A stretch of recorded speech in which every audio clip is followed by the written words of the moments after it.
लव्य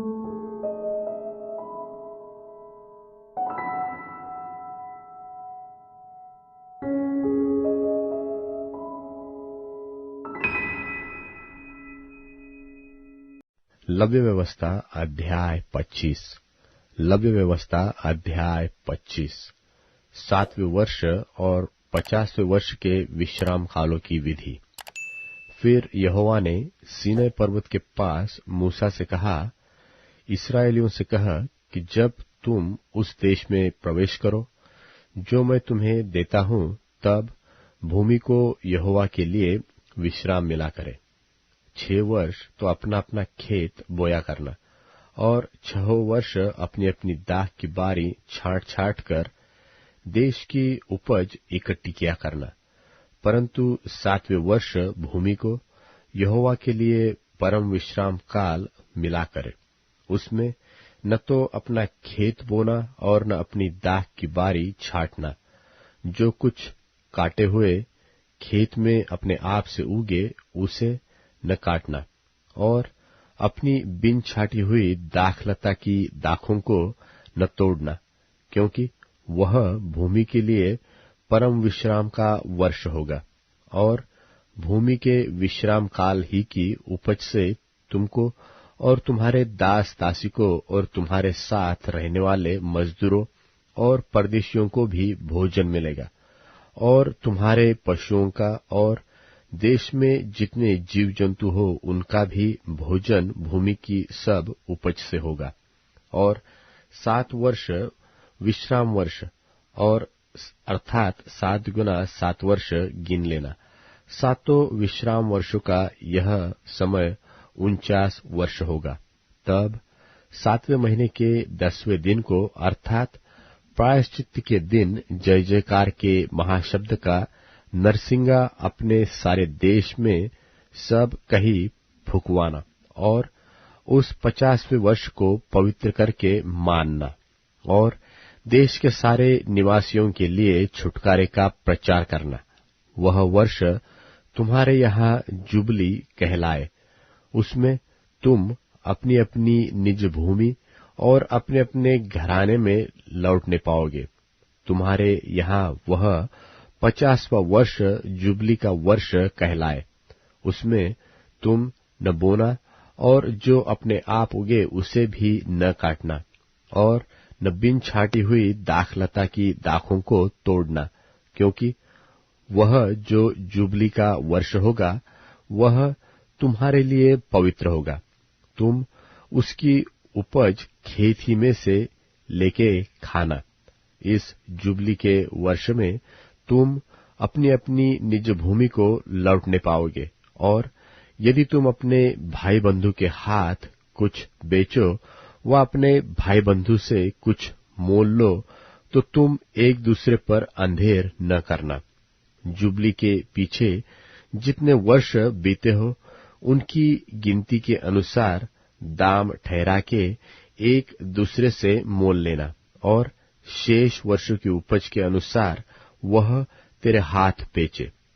जितने वर्ष वह रहे उतना ही दाम बढ़ाना, और जितने वर्ष कम रहे उतना ही दाम घटाना, क्योंकि वर्ष की उपज जितनी हो उतनी ही वह तेरे हाथ बेचेगा। और तुम अपने अपने भाई बंधु पर अंधेर न करना, अपने परमेश्वर का भय मानना।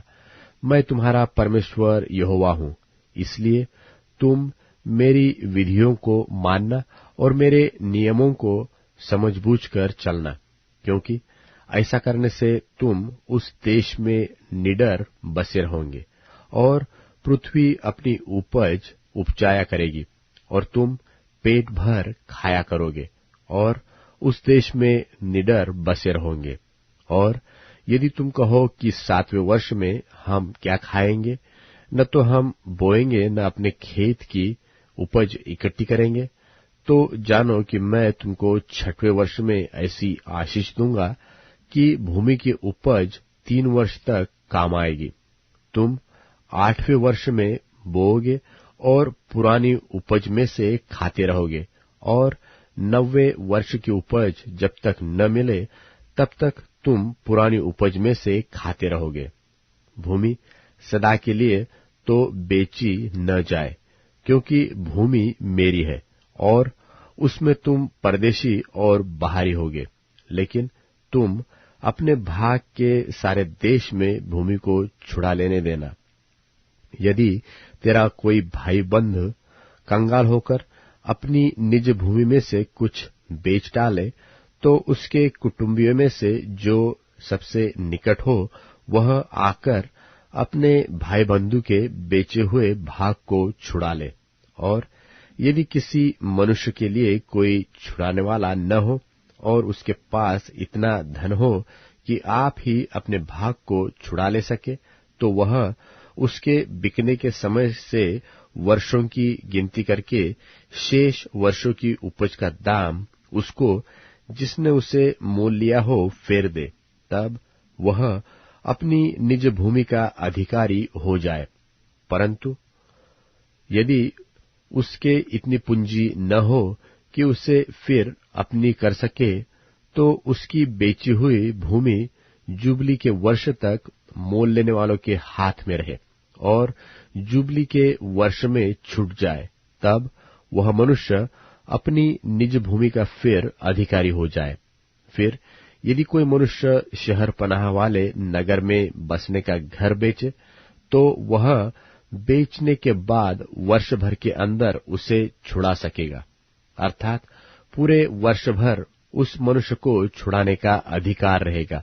परंतु यदि वह वर्ष भर में न छुड़ाए, तो वह घर जो शहर पनाह वाले नगर में हो मोल लेने वाले का बना रहे और पीढ़ी पीढ़ी में उसी के वंश का बना रहे और जुबली के वर्ष में भी न छूटे।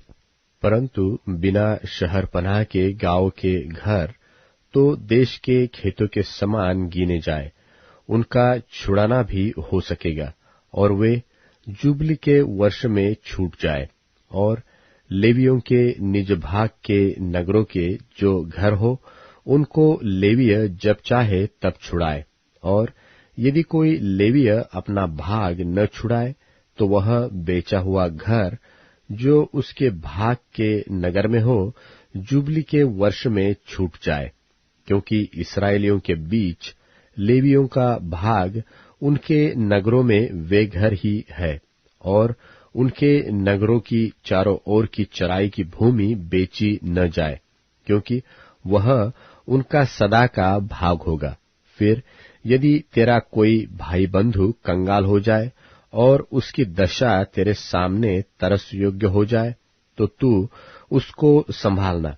वह परदेशी व यात्री की नाई तेरे संग रहे, उससे ब्याज व बढ़ती न लेना। अपने परमेश्वर का भय मानना, जिससे तेरा भाई बंधु तेरे संग जीवन निर्वाह कर सके। उसको ब्याज पर रुपया न देना और न उसको भोजन वस्तु लाभ के लालच से देना।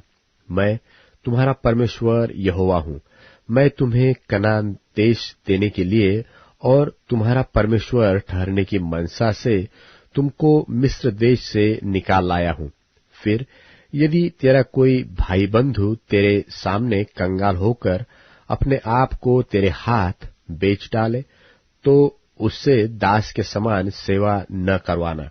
वह तेरे संग मजदूर व यात्री की नाई रहे और जुबली के वर्ष तक तेरे संग रहकर सेवा करता रहे। तब वह बाल बच्चों समेत तेरे पास से निकल जाए और अपने कुटुंब में और अपने पितरों की निज भूमि में लौट जाए, क्योंकि वे मेरे ही दास हैं, जिनको मैं मिस्र देश से निकाल लाया हूँ। इसलिए वे दास की रीति से न बेची जाए। उस पर कठोरता से अधिकार न करना। अपने परमेश्वर का भय मानते रहना। तेरे जो दास दासियां हो, वे तुम्हारी चारों ओर की जातियों में से हो और दास और दासियां उन्हीं में से मोल लेना। और जो यात्री लोग तुम्हारे बीच में परदेशी होकर रहेंगे, उनमें से और उनके घरानों में से भी जो तुम्हारे पास हो और जो तुम्हारे देश में उत्पन्न हो, उनमें से तुम दास और दासी मोल लो और वे तुम्हारा भाग ठहरे, और तुम अपने पुत्रों को भी जो तुम्हारे बाद होंगे उनके अधिकारी कर सकोगे, और वे उनका भाग ठहरे। उनमें से तुम सदा अपने लिए दास लिया करना, परंतु तुम्हारे भाई बंधु जो इस्राएली हो उन पर अपना अधिकार कठोरता से न जताना। फिर यदि तेरे सामने कोई परदेशी व यात्री धनी हो जाए और उसके सामने तेरा भाई कंगाल होकर अपने आप को तेरे सामने उस परदेशी व यात्री व उसके वंश के हाथ बेच डाले, और उसके बिक जाने के बाद वह फिर छुड़ाया जा सकता है, उसके भाइयों में से कोई उसको छुड़ा सकता है, व उसका चाचा व चचेरा भाई तथा उसके कुल का कोई भी निकट कुटुंबी उसको छुड़ा सकता है। व यदि वह धनी हो जाए तो वह आप ही अपने को छुड़ा सकता है। वह अपने मोल लेने वाले के साथ अपने बिकने के वर्ष से जुबली के वर्ष तक हिसाब करे, और उसके बिकने का दाम वर्षों की गिनती के अनुसार हो, अर्थात वह दाम मजदूर के दिवसों के समान उसके साथ होगा। यदि जुबली के बहुत वर्ष रह जाए तो जितने रुपए से वह मोल लिया गया हो उनमें से वह अपने छुड़ाने का दाम उतने वर्षों के अनुसार फेर दे। और यदि जुबली के वर्ष के थोड़े वर्ष रह गए हो तो भी वह अपने स्वामी के साथ हिसाब करके अपने छुड़ाने का दाम उतने ही वर्षों के अनुसार फेर दे, और अपने स्वामी के संग उस मजदूर के समान रहे जिसकी वार्षिक मजदूरी ठहराई जाती हो, और उसका स्वामी उस पर तेरे सामने कठोरता से अधिकार न जताने पाए। और यदि वह इन रीतियों से छुड़ाया न जाए तो वह जुबली के वर्ष में अपने बाल बच्चों समेत छूट जाए, क्योंकि इस्राएली मेरे ही दास है, वे मिस्र देश से मेरे ही निकाले हुए दास है। मैं तुम्हारा परमेश्वर यहोवा हूँ। लव्य व्यवस्था अध्याय 26। लव्य व्यवस्था अध्याय 26। धर्म तथा अधर्म के फल। तुम अपने लिए मूर्तें न बनाना, और न खोदी हुई मूर्ति व लाट अपने लिए खड़ी करना, और न अपने देश में दंडवत करने के लिए नक्काशीदार पत्थर स्थापन करना, क्योंकि मैं तुम्हारा परमेश्वर यहोवा हूँ। तुम मेरे विश्राम दिनों का पालन करना और मेरे पवित्र स्थान का भय मानना। मैं यहोवा हूँ। यदि तुम मेरी विधियों पर चलो और मेरी आज्ञाओं को मानकर उनका पालन करो तो मैं तुम्हारे लिए समय समय पर मेह बरसाऊंगा, तथा भूमि अपनी उपज उपजाएगी, और मैदान के वृक्ष अपने अपने फल दिया करेंगे, यहाँ तक कि तुम दाख तोड़ने के समय भी दावनी करते रहोगे, और बोने के समय भी भरपेट दाख तोड़ते रहोगे, और तुम मनमानी रोटी खाया करोगे, और अपने देश में निश्चिंत बसे रहोगे। और मैं तुम्हारे देश में सुख चैन दूंगा, और तुम सोओगे, और तुम्हारा कोई डराने वाला न होगा। और मैं उस देश में दुष्ट जंतुओं को न रहने दूंगा, और तलवार तुम्हारे देश में न चलेगी। और तुम अपने शत्रुओं को मार भगा दोगे, और वे तुम्हारी तलवार से मारे जाएंगे। और तुम में से 5 मनुष्य 100 को, और 100 मनुष्य 10,000 को खदेड़ेंगे। और तुम्हारे शत्रु तलवार से तुम्हारे आगे आगे मारे जाएंगे। और मैं तुम्हारी ओर कृपा दृष्टि रखूंगा, और तुमको फलवंत करूंगा और बढ़ाऊंगा, और तुम्हारे संग अपनी वाचा को पूर्ण करूंगा। और तुम रखे हुए पुराने अनाज को खाओगे, और नए के रहते भी पुराने को निकालोगे। और मैं तुम्हारे बीच अपना निवास स्थान बनाए रखूंगा, और मेरा जी तुमसे घृणा नहीं करेगा। और मैं तुम्हारे मध्य चला फिरा करूंगा, और तुम्हारा परमेश्वर बना रहूंगा, और तुम मेरी प्रजा बने रहोगे। मैं तो तुम्हारा वह परमेश्वर यहोवा हूँ जो तुमको मिस्र देश से इसलिए निकाल ले आया कि तुम मिस्रियों के दास न बने रहो, और मैंने तुम्हारे जुए को तोड़ डाला है और तुमको सीधा खड़ा करके चलाया है। यदि तुम मेरी न सुनोगे और इन सब आज्ञाओं को न मानोगे और मेरी विधियों को निकम्मा जानोगे और तुम्हारी आत्मा मेरे निर्णयों से घृणा करे और तुम मेरी सब आज्ञाओं का पालन न करोगे वरन मेरी वाचा को तोड़ोगे, तो मैं तुमसे यह करूंगा, अर्थात मैं तुमको बेचैन करूंगा और क्षयी रोग और ज्वर से पीड़ित करूंगा, और इनके कारण तुम्हारी आंखें धुंधली हो जाएगी और तुम्हारा मन अति उदास हो जाएगा और तुम्हारा बीज बोना व्यर्थ होगा, क्योंकि तुम्हारे शत्रु उसकी उपज खा लेंगे। और मैं भी तुम्हारे विरुद्ध हो जाऊंगा और तुम अपने शत्रुओं से हार जाओगे और तुम्हारे बैरी तुम्हारे ऊपर अधिकार करेंगे। और जब कोई तुमको खदेड़ता भी न होगा तब भी तुम भागोगे। और यदि तुम इन बातों के उपरांत भी मेरी न सुनो तो मैं तुम्हारे पापों के कारण तुम्हें 7 गुनी ताड़ना दूंगा और मैं तुम्हारे बल का घमंड तोड़ डालूंगा और तुम्हारे लिए आकाश को मानो लोहे का और भूमि को माने पीतल की बना दूंगा और तुम्हारा बल अकारथ गवाया जाएगा, क्योंकि तुम्हारी भूमि अपनी उपज न उपजाएगी और मैदान के वृक्ष अपने फल न देंगे। और यदि तुम मेरे विरुद्ध चलते ही रहो और मेरा कहना न मानो तो मैं तुम्हारे पापों के अनुसार तुम्हारे ऊपर और 7 गुना संकट डालूंगा और मैं तुम्हारे बीच वन पशु भेजूंगा जो तुमको निर्वंश करेंगे और तुम्हारे घरेलू पशुओं को नाश कर डालेंगे और तुम्हारी गिनती घटाएंगे, जिससे तुम्हारी सड़कें सुनी पड़ जाएगी। फिर यदि तुम इन बातों पर भी मेरी ताड़ना से न सुधरो और मेरे विरुद्ध चलते ही रहो तो मैं भी तुम्हारे विरुद्ध चलता रहूंगा और तुम्हारे पापों के कारण मैं आप ही तुमको 7 गुना मारूंगा और मैं तुम पर एक ऐसी तलवार चलवाऊंगा जो वाचा तोड़ने का पूरा पूरा पलटा लेगी।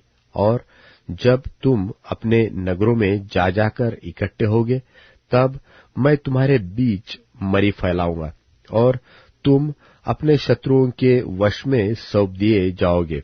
और जब मैं तुम्हारे लिए अन्न के आधार को दूर कर डालूंगा तब 10 स्त्रियां तुम्हारी रोटी एक ही तंदूर में पकाकर तौल तौल कर बांट देंगी और तुम खाकर भी तृप्त न होगे। फिर यदि तुम इसके उपरांत भी मेरी न सुनोगे और मेरे विरुद्ध चलते ही रहोगे तो मैं अपने न्याय में तुम्हारे विरुद्ध चलूंगा और तुम्हारे पापों के कारण तुमको 7 गुनी ताड़ना और भी दूंगा और तुमको अपने बेटों और बेटियों का मांस खाना पड़ेगा और मैं तुम्हारे पूजा के ऊंचे स्थानों को ढा दूंगा और तुम्हारे सूर्य की प्रतिमाएं तोड़ डालूंगा और तुम्हारी लोथों को तुम्हारी तोड़ी हुई मूर्तों पर फेंक दूंगा और मेरी आत्मा को तुमसे घृणा हो जाएगी और मैं तुम्हारे नगरों को उजाड़ दूंगा और तुम्हारे पवित्र स्थानों को उजाड़ दूंगा और तुम्हारा सुखदायक सुगंध ग्रहण न करूंगा और मैं तुम्हारे देश को सूना कर दूंगा और तुम्हारे शत्रु जो उसमें रहते हैं वे इन बातों के कारण चकित होंगे और मैं तुमको जाति जाति के बीच तीतर बीतर करूंगा और तुम्हारे पीछे पीछे तलवार खींचे रहूंगा और तुम्हारा देश सूना हो जाएगा और तुम्हारे नगर उजाड़ हो जाएंगे। तब जितने दिन वह देश सूना पड़ा रहेगा और तुम अपने शत्रुओं के देश में रहोगे उतने दिन वह अपने विश्राम कालों को मानता रहेगा। तब ही वह देश विश्राम पाएगा, अर्थात अपने विश्राम कालों को मानता रहेगा। और जितने दिन वह सूना पड़ा रहेगा उतने दिन उसको विश्राम रहेगा, अर्थात जो विश्राम उसको तुम्हारे वहां बसे रहने के समय तुम्हारे विश्राम कालों में न मिला होगा, वह उसको तब तक मिलेगा। और तुम में से जो बचा रहेगा और अपने शत्रुओं के देश में होगा, उनके हृदय में मैं कायरता उपजाऊंगा, और वे पत्ते के खड़कने से भी भाग जाएंगे। और वे ऐसे भागेंगे जैसे कोई तलवार से भागे, और किसी के बिना पीछा किए भी वे गिर पड़ेंगे। और जब कोई पीछा करने वाला न हो, तब भी मानो तलवार के भय से वे एक दूसरे से ठोकर खाकर गिरते जाएंगे। और तुमको अपने शत्रुओं के सामने ठहरने की कुछ शक्ति न होगी। तब तुम जाति जाति के बीच पहुंचकर नाश हो जाओगे, और तुम्हारे शत्रुओं की भूमि तुमको खा जाएगी। और तुम में से जो बचे रहेंगे, वे अपने शत्रुओं के देश में अपने अधर्म के कारण गल जाएंगे, और अपने पुरखाओं के अधर्म के कामों के कारण भी वे उन्हीं की नाई गल जाएंगे। तब वे अपने और अपने पितरों के अधर्म को मान लेंगे, अर्थात उस विश्वासघात को जो वे मेरा करेंगे, और यह भी मान लेंगे कि हम यहोवा के विरुद्ध चले थे। इसी कारण वह हमारे विरुद्ध होकर हमें शत्रुओं के देश में ले आया है। यदि उस समय उनका खतना रहित हृदय दब जाएगा, और वे उस समय अपने अधर्म के दंड को अंगीकार करेंगे, तब जो वाचा मैंने याकूब के संग बांधी थी, उनको मैं स्मरण करूंगा, और जो वाचा मैंने इसहाक से और जो वाचा मैंने इब्राहिम से बांधी थी, उनको भी स्मरण करूंगा, और इस देश को भी मैं स्मरण करूंगा। और वह देश उनसे रहित होकर सुना पड़ा रहेगा, और उनके बिना सुना रहकर भी अपने विश्राम कालों को मानता रहेगा, और वे लोग अपने अधर्म के दंड को अंगीकार करेंगे, इसी कारण से कि उन्होंने मेरी आज्ञाओं का उल्लंघन किया था, और उनकी आत्माओं को मेरी विधियों से घृणा थी। इतने पर भी जब वे अपने शत्रुओं के देश में होंगे, तब मैं उनको इस प्रकार नहीं छोड़ूंगा, और न उनसे ऐसी घृणा करूंगा कि उनका सर्वनाश कर डालूं, और अपनी उस वाचा को तोड़ दूं जो मैंने उनसे बांधी है, क्योंकि मैं उनका परमेश्वर यहोवा हूं।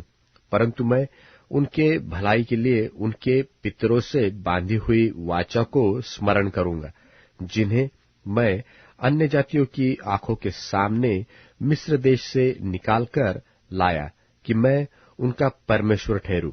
मैं यहोवा हूं। जो विधि और नियम और व्यवस्था यहोवा ने अपनी ओर से इस्राएलियों के लिए सीनै पर्वत पर मूसा के द्वारा ठहराई थी, वे यही है।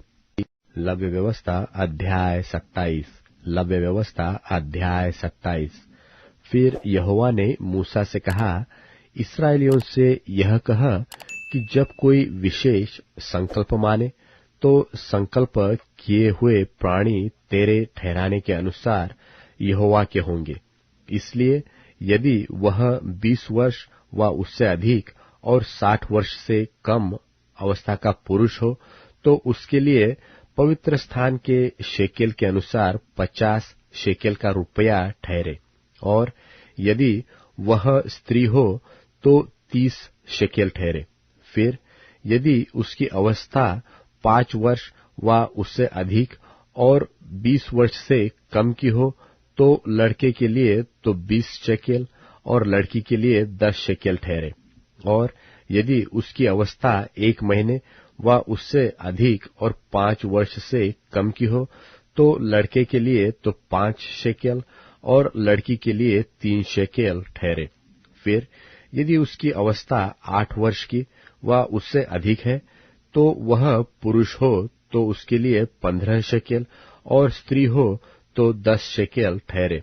परंतु यदि कोई इतना कंगाल हो कि याजक का ठहराया हुआ दाम न दे सके, तो वह याजक के सामने खड़ा किया जाए, और याजक उसकी पूंजी ठहराए, अर्थात जितना संकल्प करने वाले से हो सके याजक उसी के अनुसार ठहराए। फिर जिन पशुओं में से लोग यहोवा को चढ़ावा चढ़ाते हैं, यदि ऐसों में से कोई संकल्प दिया जाए तो जो पशु कोई यहोवा को दे वह पवित्र ठहरेगा। वह उसे किसी प्रकार से न बदले, न तो वह बुरे की संति अच्छा और न अच्छे की संति बुरा दे। और यदि वह उस पशु की संति दूसरा पशु दे तो वह और उसका बदला दोनों पवित्र ठहरेंगे। और जिन पशुओं में से लोग यहोवा के लिए चढ़ावा नहीं चढ़ाते, ऐसों में से यदि वह हो तो वह उसको याजक के सामने खड़ा कर दे। तब याजक पशु के गुण अवगुण दोनों विचार कर उसका मोल ठहराए, और जितना याजक ठहराए उतना मोल उतना ही उसका ठहरे। और यदि संकल्प करने वाला उसे किसी प्रकार से छुड़ाना चाहे तो जो मोल याजक ने ठहराया हो उसमें उसका 5वां भाग और बढ़ा कर दे। फिर यदि कोई अपना घर यहोवा के लिए पवित्र ठहराकर संकल्प करे तो याजक उसके गुण अवगुण दोनों विचार कर उसका मोल ठहराए, और जितना याजक ठहराए उतना मोल उसका ठहरे। और यदि घर का पवित्र करने वाला उसे छुड़ाना चाहे तो जितना रुपया याजक ने उसको मोल ठहराया हो उसमें वह 5वां भाग और बढ़ाकर दे, तब वह घर उसी का रहेगा। फिर यदि कोई अपनी निज भूमि का कोई भाग यहोवा के लिए पवित्र ठहराना चाहे तो उसका मोल इसके अनुसार ठहरे कि उसमें कितना बीज पड़ेगा। जितना भूमि में होमेर भर जौ पड़े उतनी का मोल 50 शेकेल ठहरे। यदि वह अपना खेत जुबिली के वर्ष ही में पवित्र ठहराए तो उसका दाम तेरे ठहराने के अनुसार ठहरे। और यदि वह अपना खेत जुबिली के वर्ष के बाद पवित्र ठहराए तो जितने वर्ष दूसरे जुबिली के वर्ष के बाकी रहे उन्हीं के अनुसार याजक उसके लिए रुपये का हिसाब करे। तब जितना हिसाब में आए उतना याजक के ठहराने से कम हो।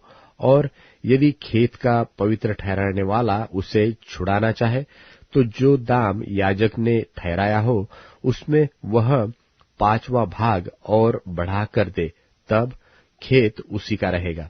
और यदि वह खेत को छुड़ाना न चाहे व उसने उसको दूसरे के हाथ बेचा हो तो खेत आगे को कभी न छुड़ाया जाए, परंतु जब वह खेत जुबली के वर्ष में छूटे तब पूरी रीति से अर्पण किए हुए खेत की नाई यहोवा के लिए पवित्र ठहरे, अर्थात वह याजक ही की निज भूमि हो जाए।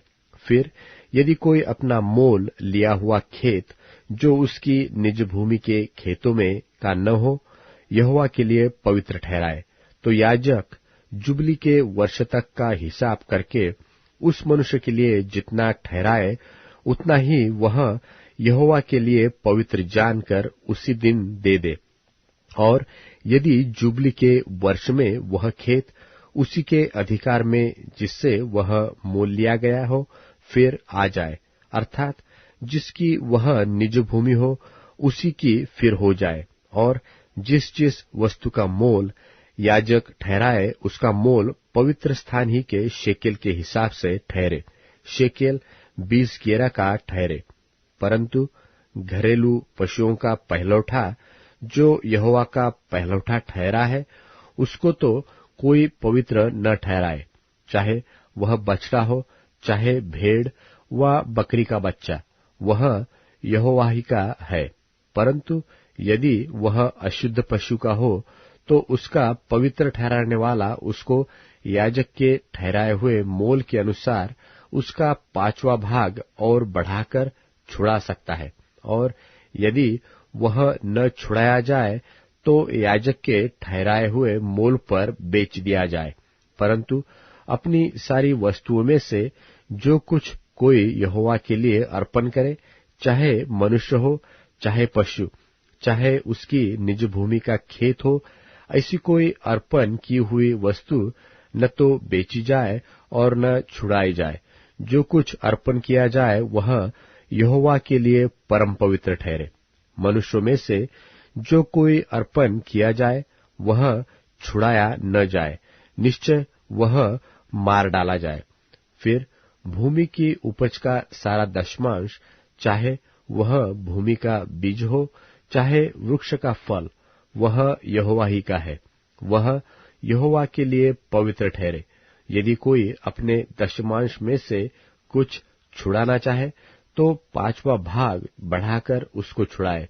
और गाय बैल और भेड़ बकरियां, निदान जो पशु गिनने के लिए लाठी के तले निकल जाने वाले हैं, उनका दशमांश अर्थात 10-10 पीछे एक पशु यहोवा के लिए पवित्र ठहरे। कोई उसके गुण अवगुण न विचारे और न उसको बदले, और यदि कोई उसको बदल भी ले तो वह उसका बदला दोनों पवित्र ठहरे, और वह कभी छुड़ाया न जाए। जो आज्ञाएं यहोवा ने इस्राएलियों के लिए सीनै पर्वत पर मूसा को दी थी, वे यही है।